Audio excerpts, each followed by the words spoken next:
बरसात का मौसम हो, आलू पुलाव हो, मसालेदार चटखारेदार, बहुत ही मज़े आ जाते हैं माशाल्लाह सुबहान अल्लाह। यहाँ पे पुलाव बन के तैयार हो चुका है। आज हम बनाने जा रहे हैं आलू पुलाव।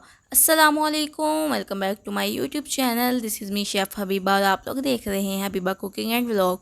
आज की रेसिपी बहुत ही मज़ेदार सी रेसिपी होने वाली है, बहुत ही चटखारेदार सी रेसिपी हो बन के तैयार होगी। आज हम बनाने जा रहे हैं आलू पुलाव। तो उसके लिए सबसे पहले मैंने लिया है 1 कप ऑयल। उसको अच्छे से आपने गर्म कर लेना है और फिर इसमें शामिल करेंगे 3 मीडियम साइज़ की प्याज, बारीक कट करके आपने उसको शामिल कर देना है। यहाँ पे माशाल्लाह जी सुबहान अल्लाह बहुत ही कमाल सी ये रेसिपी तैयार होने वाली है। तो यहाँ पे मैंने प्याज को अच्छे से फ्राई करना है, इतना फ्राई करना है कि इसका कलर बहुत ज़्यादा आए डार्क, ताकि हमारा जो पुलाव है ना वो भी बहुत ही शानदार सा बन के तैयार हो। तो माशाल्लाह सुबहान अल्लाह यहाँ पे देखिए कलर आ चुका है। थोड़ा सा पानी शामिल करके इसको अच्छे से कर लेंगे हम फ्राई। तो माशाल्लाह जी सुबहान अल्लाह यहाँ पे कलर निकालेंगे प्याज से। पर कलर निकालने के बाद हम इसमें शामिल करेंगे 2 टमाटर दरमियाने साइज़ के, 1 अदरक का टुकड़ा 1 इंच और 5-6 हम शामिल करेंगे इसमें हरी मिर्च। माशाल्लाह इसको अच्छे से फ्राई कर लेंगे और थोड़ा सा पानी शामिल करेंगे हम इसके अंदर और टमाटर को गला लेंगे। तो यहाँ पे टमाटर गल चुके हैं और फिर आप शामिल करेंगे दरमियाने साइज़ के कटे हुए आलू। माशाल्लाह सुबहान अल्लाह इसको अच्छे से फ्राई करेंगे और अच्छे से इसकी बुनाई कर लेंगे यहाँ पे, ताकि हमारा जो ऑयल है ना वो अलग हो जाए। अब हम इसमें शामिल करेंगे 3 टेबल स्पून के करीब जो है वो दही। और दही का तो आपको पता है कि फ्लेवर एक अलग से ही आता है। यह बुनाई हो चुकी थी और अब शामिल करेंगे थोड़ा सा पानी और हम उसको कवर कर देंगे 5 मिनट के लिए। यहाँ कुछ मसाले लिए हैं मैंने, 1 टेबल स्पून के करीब नमक, हाफ़ टी स्पून के करीब लाल मिर्च, 1 चुटकी जो हम हल्दी लेंगे, साथ में 1 चुटकी हम काली मिर्च, 2 तेज़पात, हाफ़ टी स्पून के करीब हम ज़ीरा लेंगे, कुछ खड़े मसाले लेंगे जिसमें लौंग, दालचीनी और काली मिर्च है।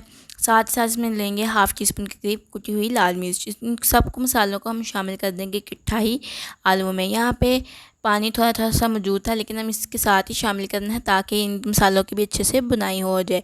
यहाँ पे अच्छे से आपने इसकी बुनाई कर देनी है और ऑयल को अलग करके इसमें पानी शामिल कर देना है। मैंने पानी इतना शामिल किया है जितने मैंने चावल लिए हैं। तकरीबन मेरे चावल पुराने थे और मैंने यहाँ पे 1.5 गिलास चावल के करीब लिए थे और 2.5 गिलास पानी मैंने इसमें शामिल कर दिया है।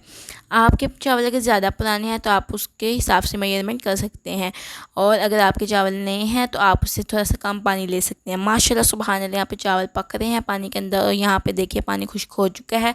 और 2 हरी मिर्च हम उसके ऊपर डाल लेंगे और उसको दम लगा देंगे। और माशाल्लाह जी सुबहान अल्लाह यहाँ दम लग चुका था। यहाँ पे थोड़ी सी वीडियो स्किप हो चुकी थी मेरे से, तो माशाल्लाह जी यहाँ पे दम हो चुका है और बहुत ही कमाल लंबे और मज़ेदार और मसालेदार, सबसे बढ़ के ये कि मसालेदार से चावल बन के तैयार हुए हैं। और इसका टेस्ट तो बरसात के मौसम में तो बहुत ही आला किस्म का आता है। जो भी आलू लवर यहाँ पे मुझे देख रहे हैं, कमेंट बॉक्स में लाजमी मुझे बताएं जो आलू पुलाव को पसंद करते हैं और जिनको मसालेदार सा आलू पुलाव पसंद है वो भी ज़रा जल्दी से हाजिर लगवा दें। और अगर आप लोगों को वीडियो पसंद आती है तो लाइक, सब्सक्राइब और शेयर लाजमी किया करें, ताकि हमारी तरफ से, आप लोगों की तरफ से हमें सपोर्ट मिल सके और हम आपके लिए इसी तरह से मज़ेदार सी रेसिपियाँ ला सकें। ये देखें माशाल्लाह कितने लंबे चावल बन के तैयार हुए हैं, रसीले और बहुत ही मज़ेदार। अगर वीडियो पसंद आए तो लाइक कर दें, शेयर कर दें, चैनल को सब्सक्राइब करते। मिलते हैं नेक्स्ट वीडियो के साथ। अल्लाह हाफिज़।